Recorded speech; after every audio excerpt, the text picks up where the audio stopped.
ഏതു രാജ്യത്തും ഭരിക്കുന്നവർക്കെതിരെ ഒരു പ്രതിപക്ഷമുണ്ടായിരിക്കും. അവസരം ലഭിക്കുമ്പോൾ ഭരണകൂടത്തിനെതിരെ രംഗപ്രവേശം ചെയ്യാൻ അവർ മടിക്കില്ല.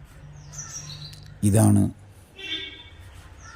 ഇന്ന് ഇറാനിൽ നടന്നുകൊണ്ടിരിക്കുന്നത്. പക്ഷേ അവിടുത്തെ ഭരണകൂടത്തെ താഴെ ഇറക്കി പ്രക്ഷോഭകർ ഉദ്ദേശിക്കുന്ന ആളുകളെ ഭരണത്തിൽ കൊണ്ടുവരിക എന്നത് ഉടൻ സാധ്യമാകുന്ന ഒരു കാര്യമാണെന്ന് തോന്നുന്നില്ല. കാരണം അവിടെ ഭരിക്കുന്നവരും പട്ടാളവും സംവിധാനങ്ങളുമെല്ലാം ഒരേ ആശയത്തിൽ അടിയുറച്ച് നിൽക്കുന്നവരാണ്. ദിവസങ്ങളോളം പ്രക്ഷോഭം നീണ്ടാലും അത് കെട്ടടങ്ങിപ്പോവാനാണ് സാധ്യത. അതോടൊപ്പം അവർക്ക് വെള്ളവും വെളിച്ചവും നൽകി അവരെ സഹായിക്കുന്നത് ഇസ്രായേലും അമേരിക്കയുമാണെന്ന ആരോപണവും ശരിയല്ലെന്ന് പറയാനാകില്ല.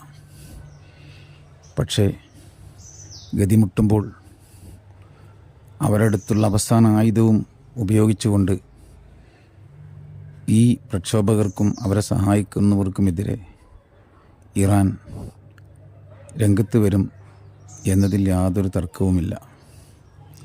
അത് പക്ഷേ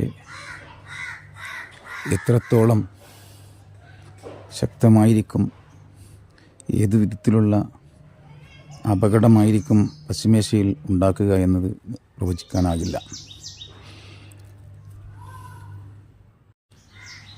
അവരോടൊപ്പം അണുബോംബില്ല എന്ന് ഇപ്പോൾ പറയുന്നുണ്ടെങ്കിലും ആ വാക്ക് എത്രത്തോളം ശരിയാണെന്നതിൽ സംശയമുണ്ട്. അഥവാ ഒറ്റക്കൈ പ്രയോഗമെന്ന നിലയ്ക്ക് അവർ രഹസ്യമായി സൂക്ഷിച്ച അണുബോംബുകളും പ്രത്യക്ഷപ്പെട്ടുകൂടുന്നില്ല. ഇത് ലോകത്തിന് ഉണ്ടാക്കുന്ന വിപത്ത് പ്രവചനാതീതമായിരിക്കും.